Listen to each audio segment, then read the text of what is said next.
F'konferenza dwar il-kura li tingħata fi djar residenzjali lil tfal u l-adolescenti ġiet diskussa l-importanza li tfal fi residenzi jingħataw l-opportunità u l-ispazju li jiffurmaw relazzjonijiet stabbli minn età żgħira minkejja l-esperjenzi ta' stress u ansjetà li jkunu għaddew minnhom. Fost diversi professjonisti u ħaddiema soċjali li ħadu sehem kien hemm Father Luis Malija li ħu ħsieb id-dar residenzjali ta' San Giuseppe illi tkellem dwar kif il-kura residenzjali hija bżonn. Il-ġid tat-tifel x'inhu biex intuh l-aħjar ġurnata, l-aħjar f'ħajtu li jkun f'residential care, li jkun ġo fostering, li jkun adottat, jew ovvjament li jkun fil-familja tiegħu l-aħjar u jisu nħossien li skoprejna kemm f'soċjetà li trid tħobb u tgħin lil kulħadd l-esperjenza ma' tfal hija li tihom l-aħjar u dak li hu taġi tal-jom.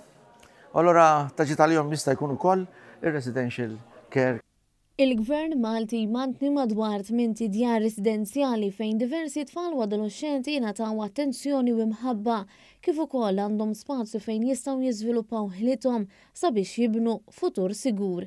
Preżenti għal din il-konferenza kien hemm ukoll il-Ministru għall-Politika Soċjali u Drittijiet tat-Tfal Michael Falzon li għamel enfasi fuq l-aktar prinċipju ta' importanza f'dan ir-rigward. Il-prinċipju kardinali jibqa' wieħed l-interess tat-tfal għandu jiġi dejjem l-ewwel.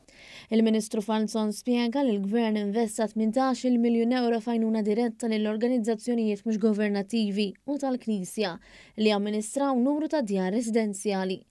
Apparti hekk ġie assigurat li persuni li laħqu l-età maġġuri ta' 18-il sena xorta waħda jibqgħu jingħataw assistenza fejn ikun meħtieġ, fosthom li jibqgħu jgħixu fi djar residenzjali biex dawn ikunu jistgħu jkomplu bl-istudji tagħhom jew jidħlu fid-dinja tax-xogħol.